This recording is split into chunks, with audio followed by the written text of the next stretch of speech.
Maka oleh para ulama tidak sejalan dengan apa yang disampaikan oleh Nabi. Karena dalam hadis Nabi itu salah satu bentuk atau ciri daripada Ya'jud wa Ma'jud itu salah satunya bermata sipit. Nah ini kalau diterjemahkan luas agak melebar juga bermasalah juga itu. Itu kalau sempat diterjemahkan lebih luas, berarti kalau ada orang mata sipit, wah itu Ya'jud itu tak bisa. Makanya bahasa ini tafsirnya tidak boleh tafsirnya melebar, itu tak bisa.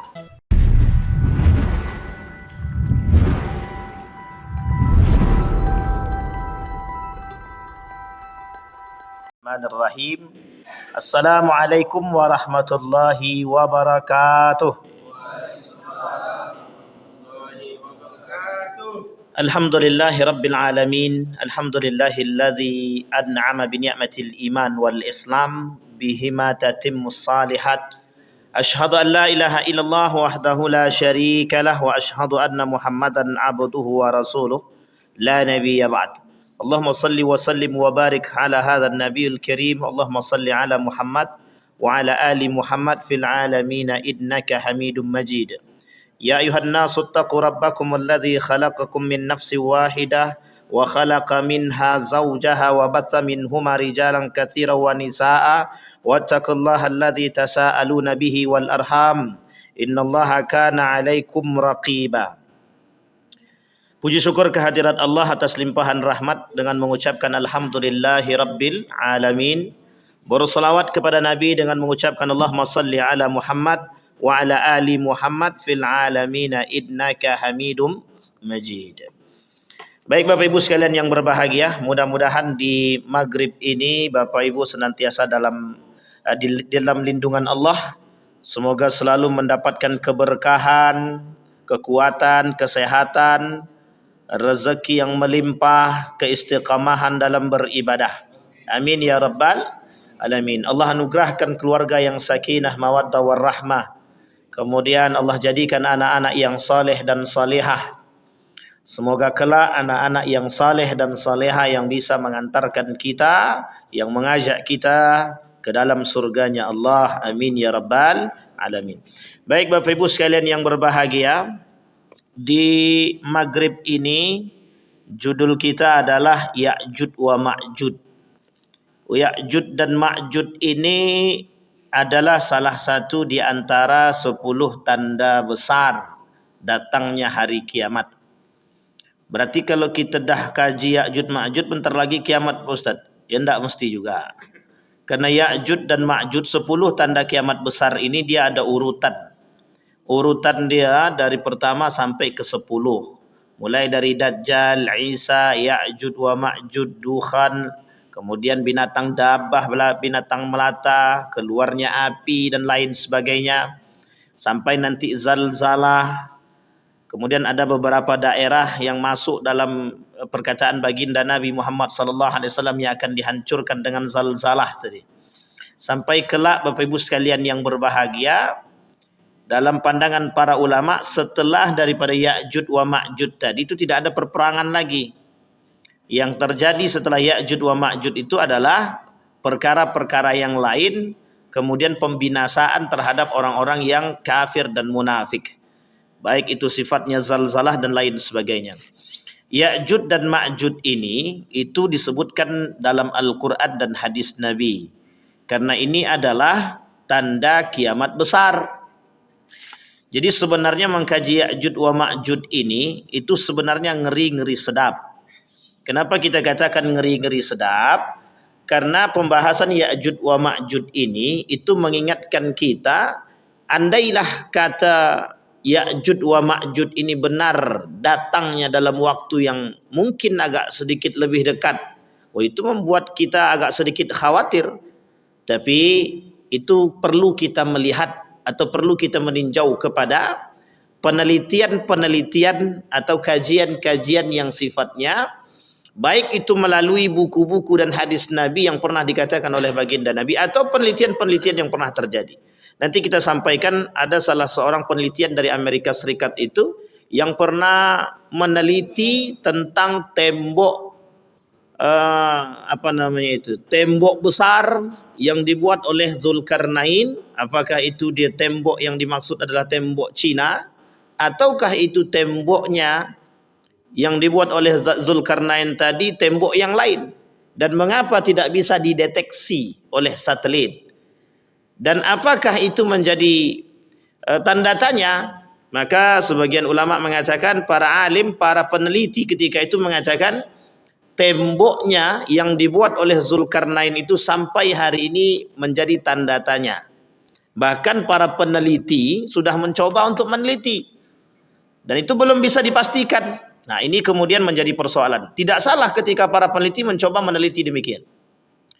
Pernah ada tulisan tentang masalah DNA.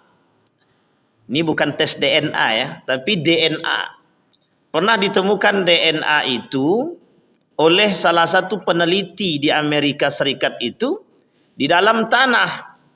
Sehingga mereka mengatakan dari DNA tersebut itu menghasilkan, ditemukan makhluk-makhluk yang sangat menyeramkan, sehingga ada yang mengatakan apakah itu Ya'juj wa Ma'juj. Jadi Bapak Ibu sekalian yang berbahagia, kita hanya mempelajari tapi kita tidak menebak secara benar apakah itu yang disebut dengan Ya'juj atau Ma'juj.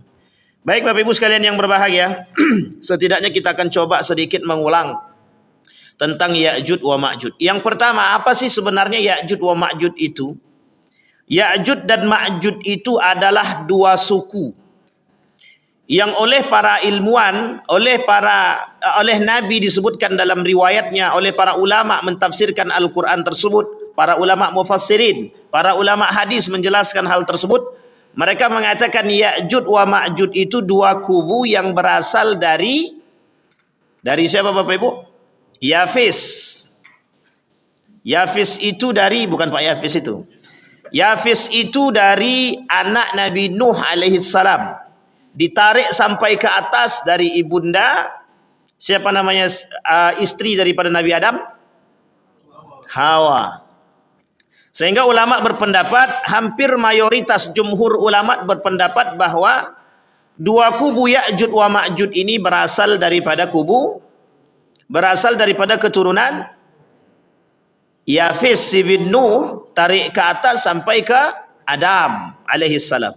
Maka ditarik garis benang merahnya bahwa berasal daripada keturunan Nabi Adam alaihissalam. Tetapi yang perlu kita pahami, bagaimana prosesi kok bisa menjadi dari keturunan Adam? Ini yang kemudian menjadi persoalan.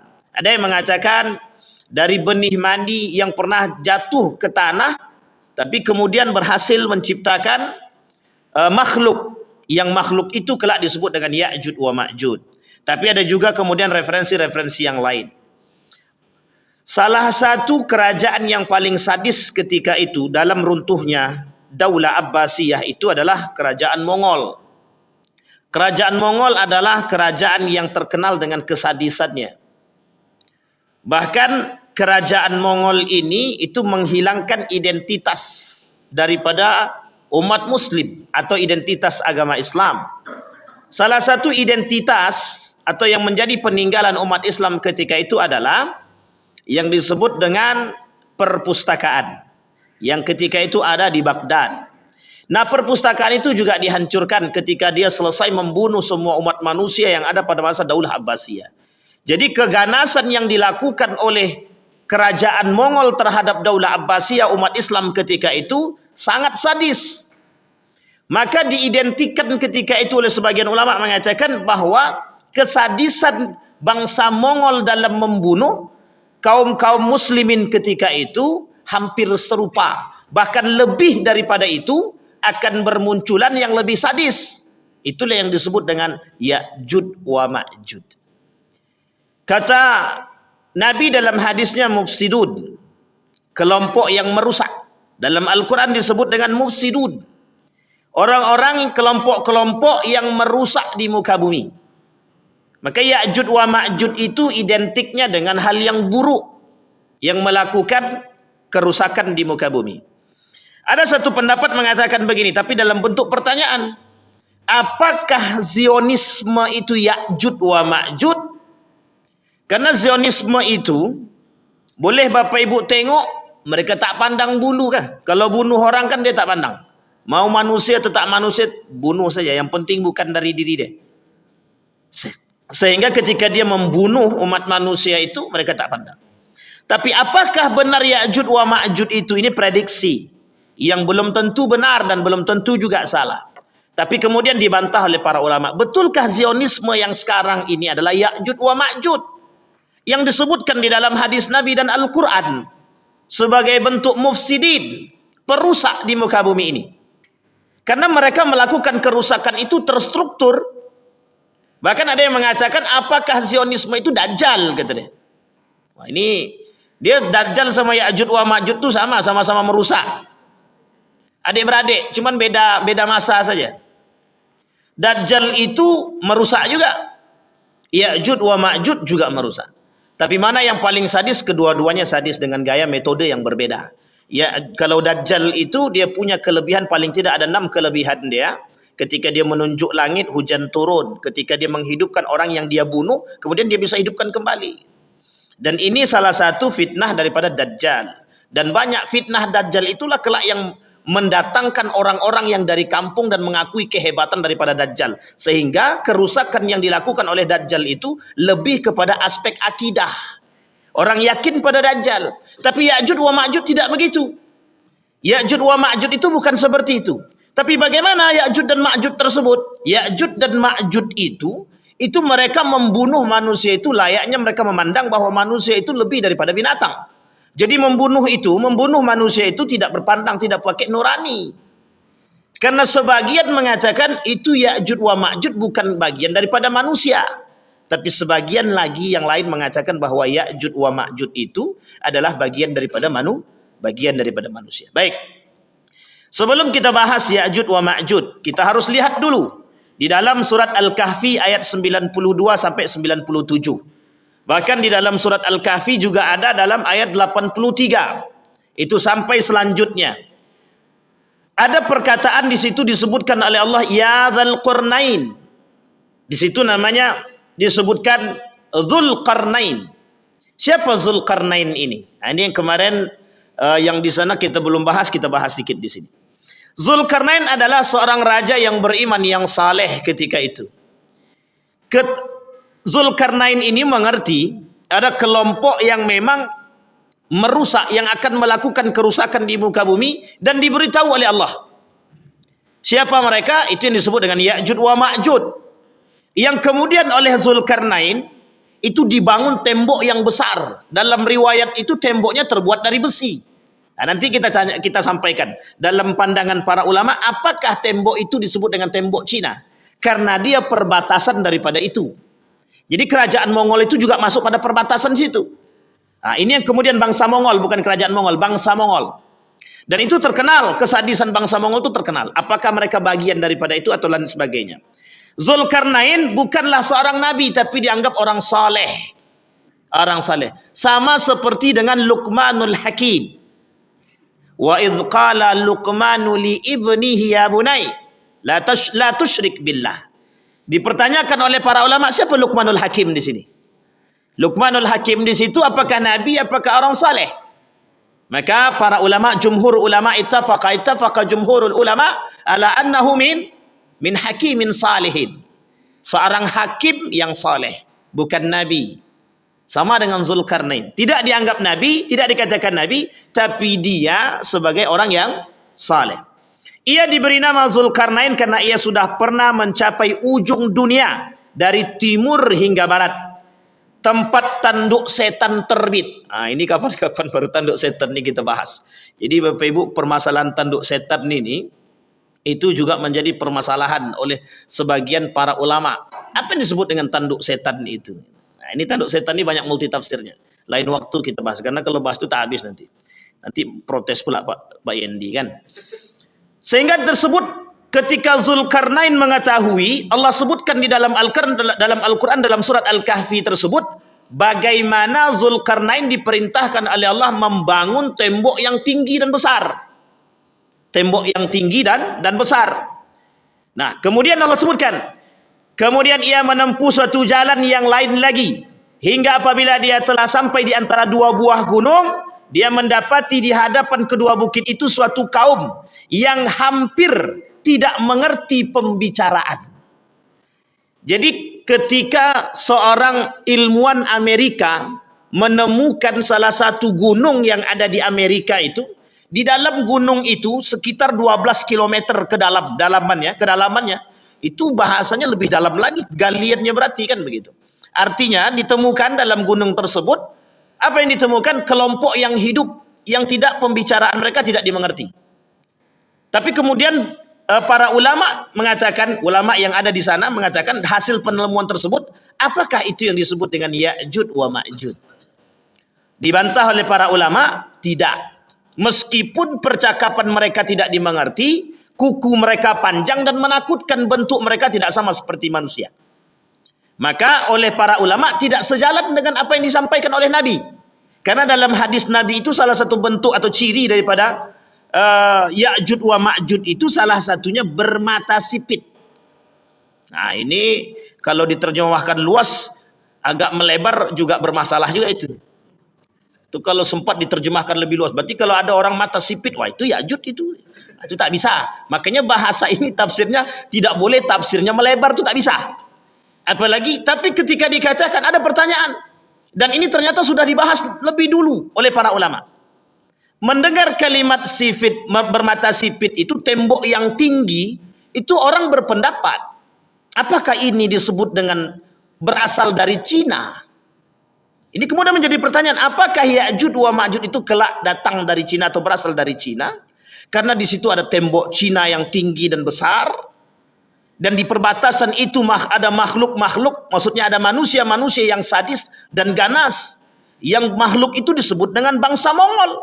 Dan itu perbatasan India-Cina. Oh itu sangat.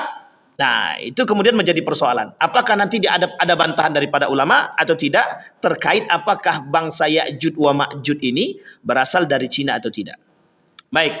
Kemudian Allah perintahkan, hai Zulkarnain, sesungguhnya Ya'jud wa Ma'jud itu orang-orang yang melakukan kerusakan di muka bumi. Jadi sudah banyak tandanya Bapak Ibu.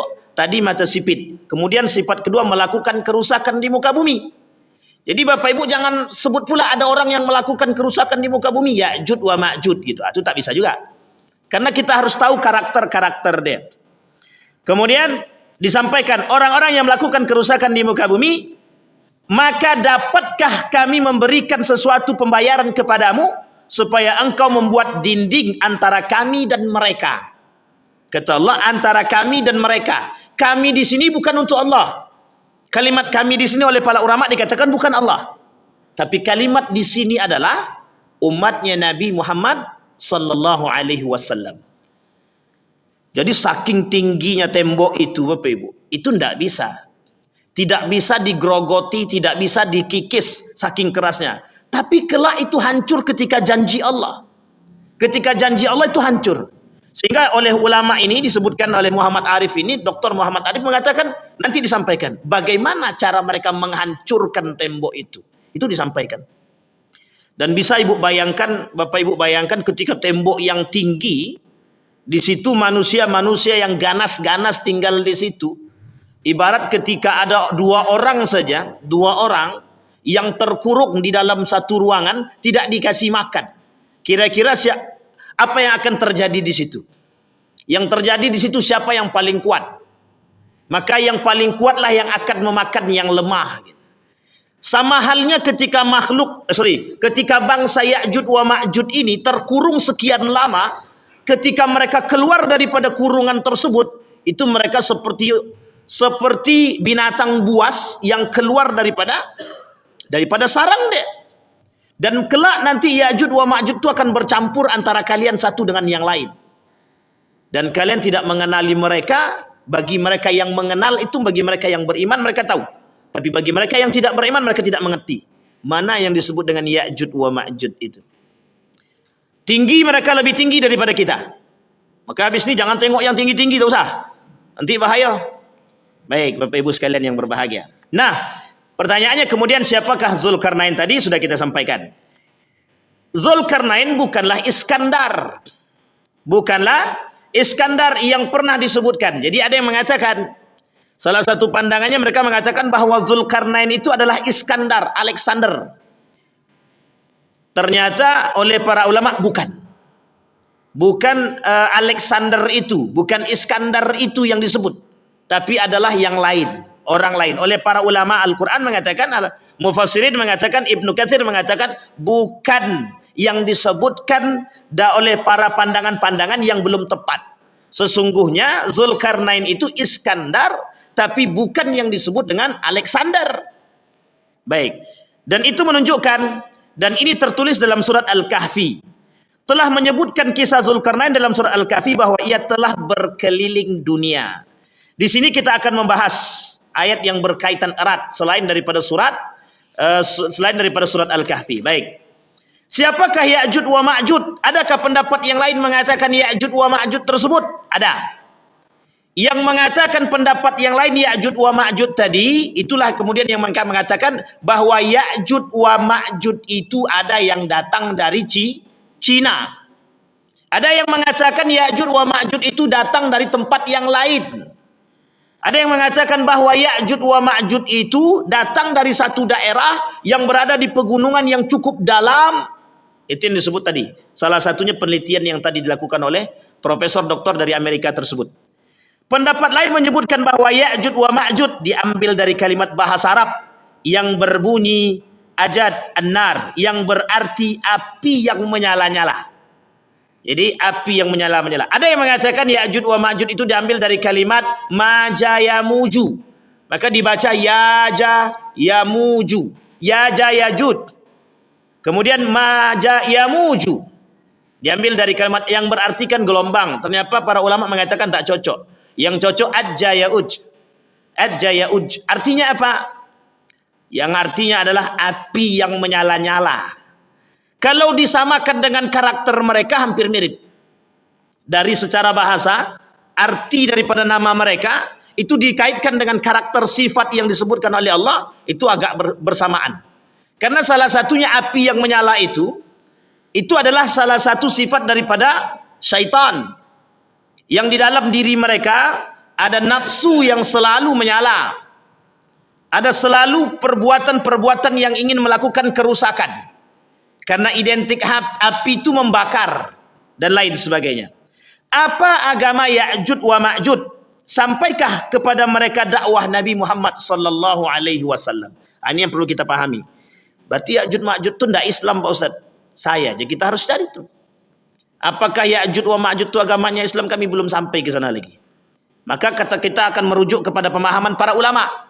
Kata para ulama, Ya'juj wa Ma'juj adalah manusia biasa, anak cucu Adam.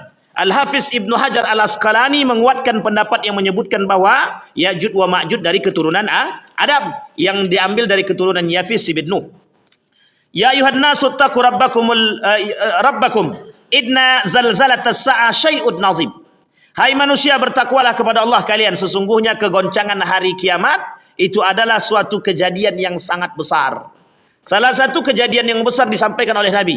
Kata Nabi, la taqumus sa'ah hatta tarau wuqu'an izam. Kata Nabi, tidak akan terjadi hari kiamat sampai kalian akan melihat kejadian-kejadian yang besar. Nah, salah satu kejadian-kejadian yang besar itu yang disampaikan oleh Nabi dalam hadisnya adalah munculnya Ya'juj wa Ma'juj yang tak pernah kita bayangkan. Jadi Bapak Ibu, tak bisa dibayangkan. Kalau kita dapatnya hadis Nabi, kita hanya bisa membayangkan dengan betapa sadisnya gitu. Tapi ketika kita melihatnya secara langsung, itu kemudian hanya orang-orang yang kafir dan munafik yang bisa melihat Ya'juj wa Ma'juj itu secara zahir. Kenapa demikian? Karena mereka bercampur. Nah, orang-orang yang beriman yang mengetahui keberadaan Ya'juj wa Ma'juj, mereka akan mencari keselamatan. Nanti akan kita sampaikan bagaimana caranya selamat daripada Ya'juj wa Ma'juj. Tapi kita berdoa kepada Allah. Apa doa kita kepada Allah? Semoga kita tidak bertemu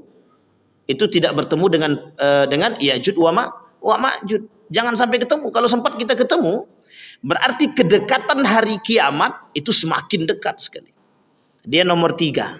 Berarti tinggal berapa lagi? Tinggal 7 lagi. Tinggal 7 lagi. Kalau sempat 7 itu dan disampaikan oleh para nabi, oleh para ulama, kedekatan antara satu dengan yang lain itu sangat dekat.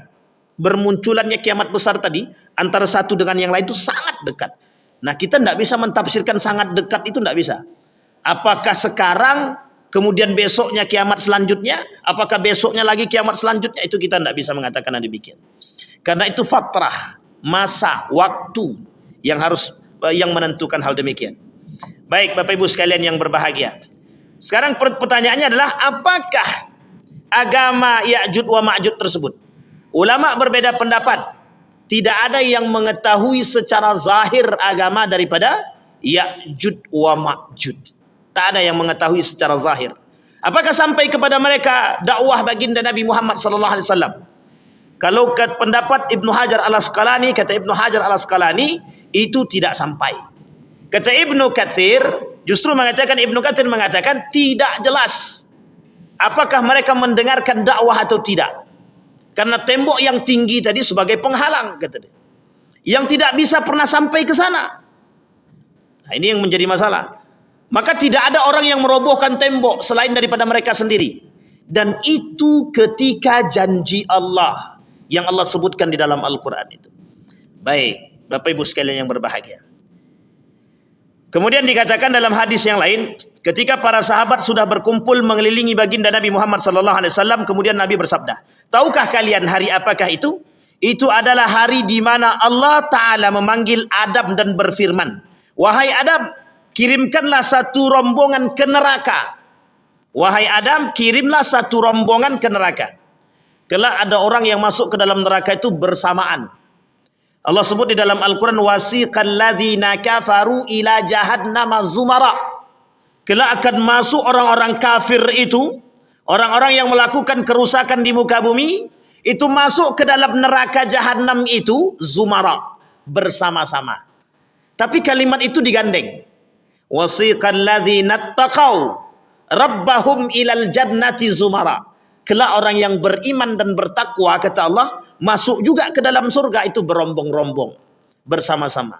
Jadi Bapak Ibu sekalian yang berbahagia, kuatkan soft, kuatkan iman. Persatuan kita penting. Kelak di akhirat kalau kita tidak ketemu dengan, misalkan saya tak ketemu dengan Bang Jidin, ya Allah, aku bersaksi Bang Jidin ini orang baik, orang soleh. Nah itu bisa, Bu. Kita punya syafaat buat sahabat kita. Maka dalam hadis Nabi disebut itu falyukhallil. Carilah sahabat yang baik yang mengantarkan kita kepada agama yang baik. Itu penting. Makanya kawan-kawan yang soleh itu penting. Jangan dicaci dan dimaki.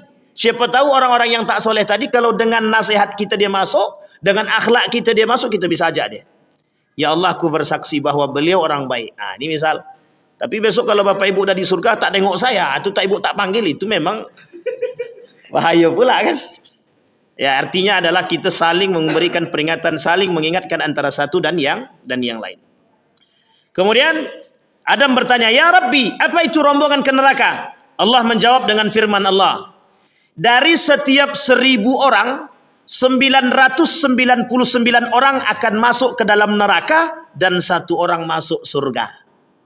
Nah, jadi rombongan yang dimaksud tadi adalah 999 itu masuk ke dalam neraka, 1 saja yang masuk ke dalam surga. Kalau 1000, andai kata 10.000 berarti cuma 10 orang yang masuk. Berarti 990, berapa tuh? 99.000 yang ya sekitar segitulah pokoknya. Daripada capek kita ngitung kan. Artinya apa? Yang masuk ke dalam neraka. Artinya apa? Kata Nabi, kata para ulama itu mengatakan begini, yang selamat itu sedikit. Dari sekian banyak perbuatan daripada Ya'juj wa Ma'juj tadi, yang dia lakukan kerusakan di muka bumi itu, yang kelak pengikutnya banyak sekali. Pengikutnya banyak. Dan saking banyaknya pengikutnya tadi, maka yang selamat itu hanya 1 ataupun 2 orang. Artinya apa? Itu bahasa kiasan. Sangat sedikit yang selamat. Maka para ulama mengatakan, bagaimana ketika ditanya, bagaimana cara kami selamat daripada Ya'juj wa Ma'juj? Jawabannya adalah, lari ke tembok yang itu. Dan itu disampaikan. Lari ke tembok yang besar. Tapi pertanyaannya adalah, kan temboknya sudah dihancurkan. Artinya apa sebenarnya? Bagi siapa yang punya ketebalan iman, itu yang selamat. Yang tak punya ketebalan iman, ya ketika itu memang tidak selamat. Karena memang yang tidak mau mengikuti mereka, mereka akan bunuh, akan habisi, akan mereka lakukan kerusakan di muka bumi. Baik, jumlah Ya'juj wa Ma'juj sangat banyak. Abdullah bin Amr berkata, meriwayatkan dari baginda Nabi Muhammad SAW ketika Nabi bersabda, sesungguhnya Ya'juj wa Ma'juj adalah keturunan Adam, apabila dilepas mereka akan merusak kehidupan manusia seluruhnya. Tidak ada seorang pun yang meninggal dari mereka kecuali akan meninggalkan 1000 orang keturunan atau lebih. Dan sesungguhnya ada 3 suku bangsa keturunan mereka. Satu namanya Tawil, yang kedua Taris, yang ketiga Minsak. Jadi tak ada yang selamat kecuali orang-orang yang beriman. Maka mencari keselamatan itu dari saat ini, bukan nanti. Kalau nanti itu susah, selamat lagi sudah. Maka cari keselamatan itu dari sekarang. Membangun keimanan yang kuat. Hari ini tak perlu Ya'juj wa Ma'juj muncul saja, itu udah goncang-gancing gitu sekarang. Semuanya dibuat biar kita jauh daripada iman. Semuanya dibuat biar kita jauh daripada agama. Semua dibuat biar kita jauh daripada nilai-nilai agama. Artinya apa? Belum Ya'juj wa Ma'juj datang, sudah banyak orang-orang yang bersifat demikian untuk melakukan kehancuran tadi. Maka Nabi tak salah ketika Nabi berkata dalam hadisnya itu, akan datang satu masa kepada kaumku, kata Nabi, Dajjaluna kadzabun, orang-orang yang bersifat seperti Dajjal. Nah, jangan pula nanti setelah sifat Dajjal kita sebutkan Dajjal, bermasalah pula kita dengan kalimat Dajjal itu nanti.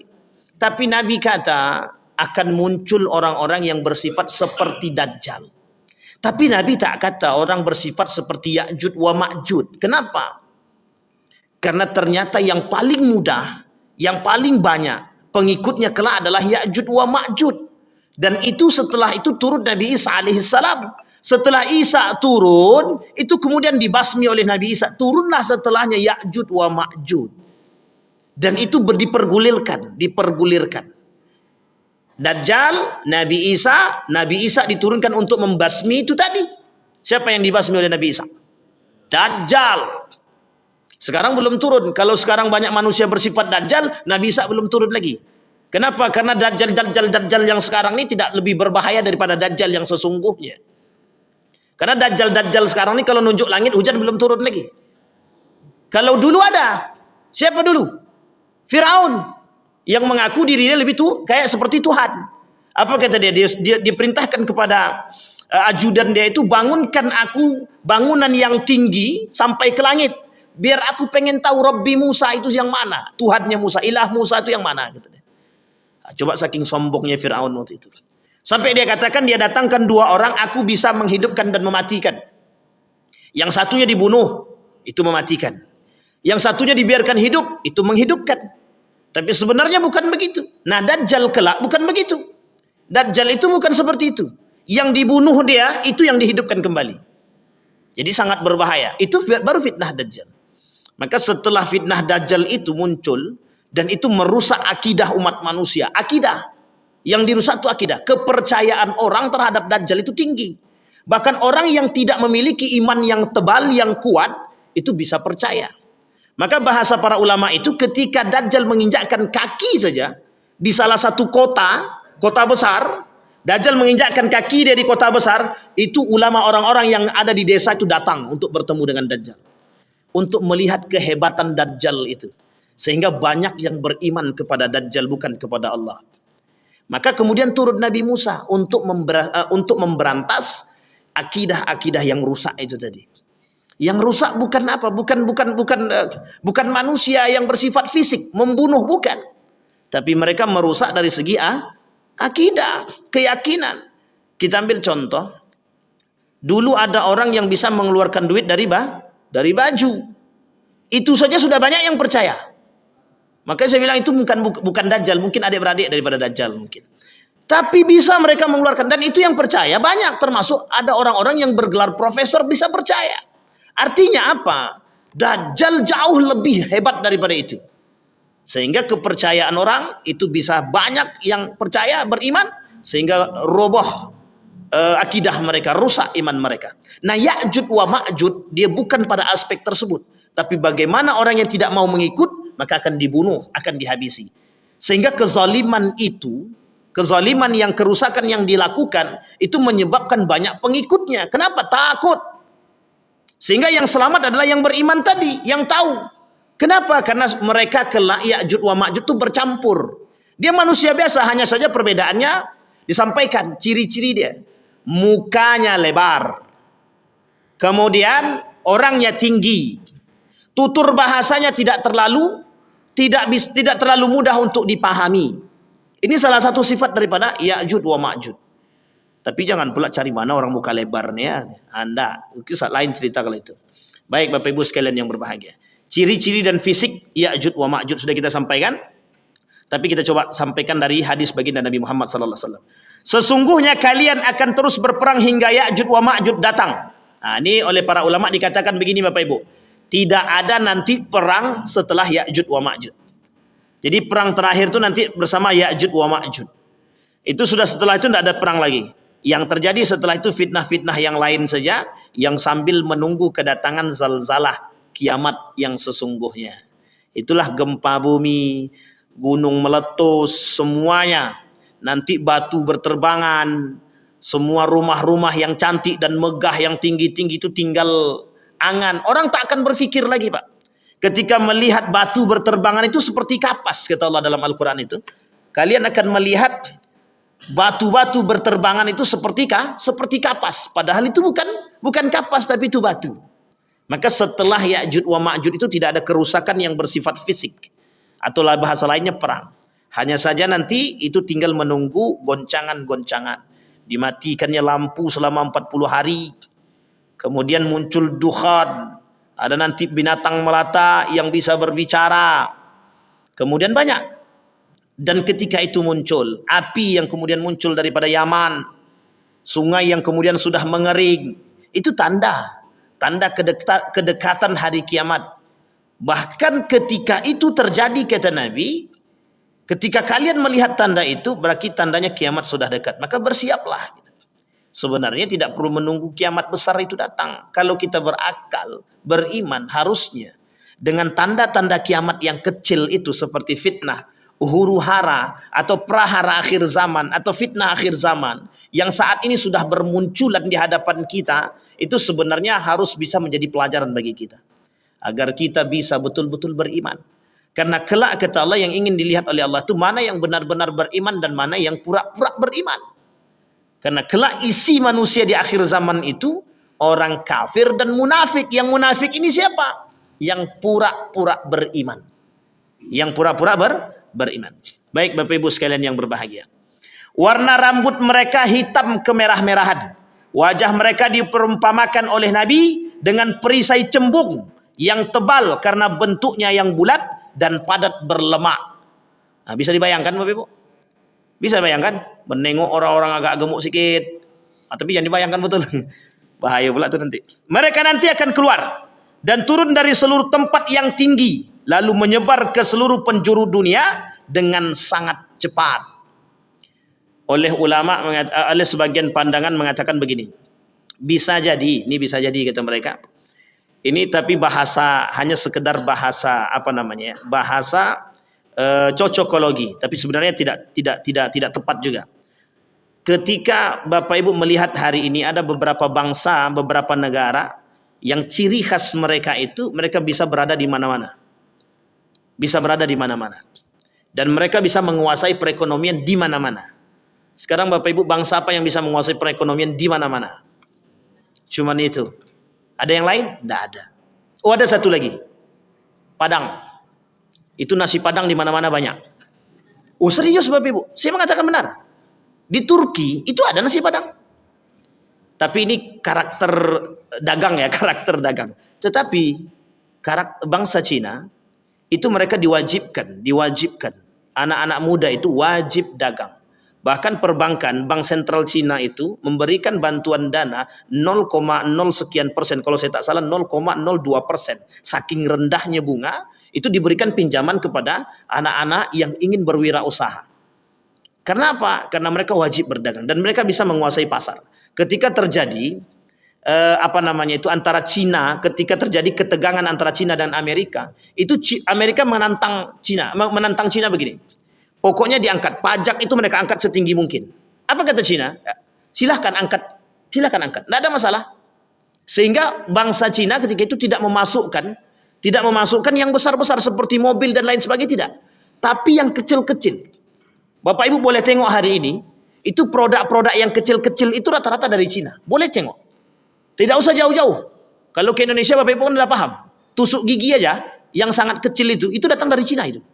Bambunya dari Kalimantan. Cuman barang itu dibawa ke Cina, sampai di Cina dibuatnya kayak tusuk gigi. Sampai ke sini harganya lebih, padahal kita bisa buat tusuk gigi sendiri. Dan itu banyak di Mekah. Bapak Ibu datang ke Mekah, masuk ke semua toko, carilah made in Makkah. Nggak ada tuh Pak. Sangat kecil sekali Bapak menemukan made in Makkah atau made in Amerika, made in Australia, jarang. Made in China. Itu rata-rata. Panci kuning, tahu panci kuning? Bukan panci apa namanya? Cerek itu, cerek emas itu. Itu datang dari mana? Nah, mereka akan menguasai itu.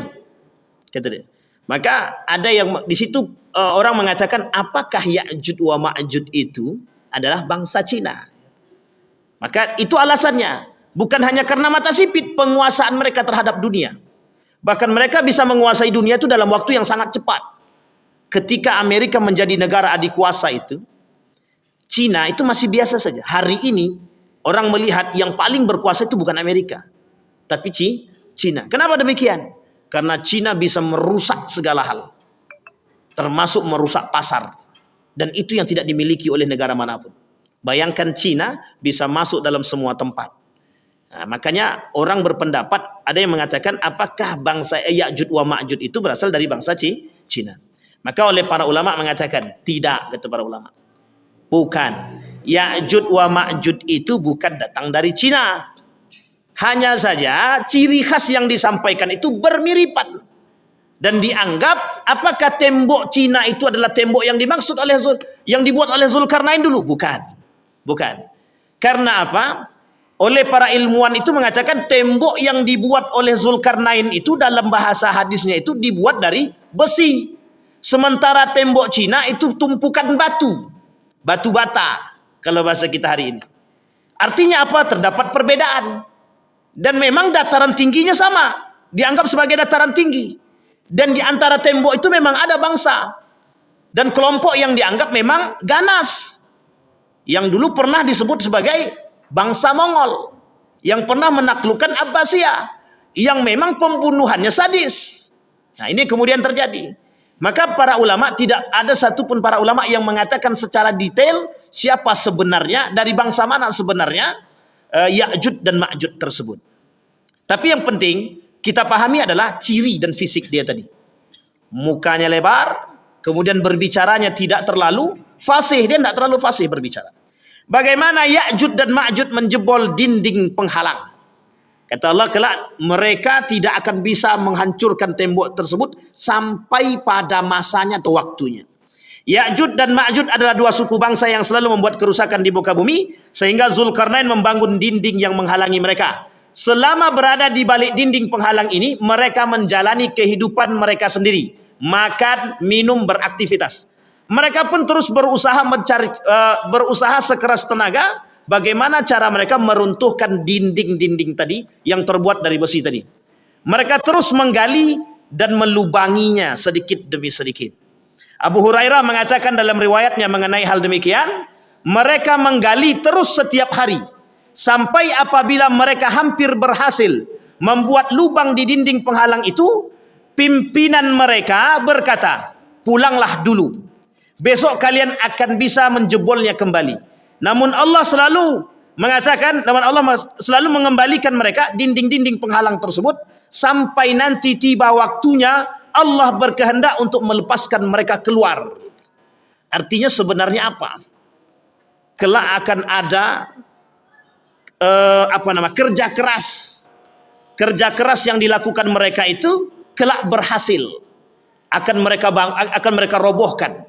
Kata Abu Hurairah itu justru kelak kegigihan mereka itu dipandang ketika memang kedekatan hari kiamat itu semakin nampak. Nah, maka ulama berkata, apakah hari ini kiamat itu sudah dekat? Nah, itu pertanyaannya. Dijawab oleh para ulama, tidak ada satupun yang bisa mencoba mengatakan bahwa kiamat itu sangat dekat ataupun sudah dekat. Kenapa demikian? Karena masih banyak tanda-tanda kiamat besar yang belum nampak.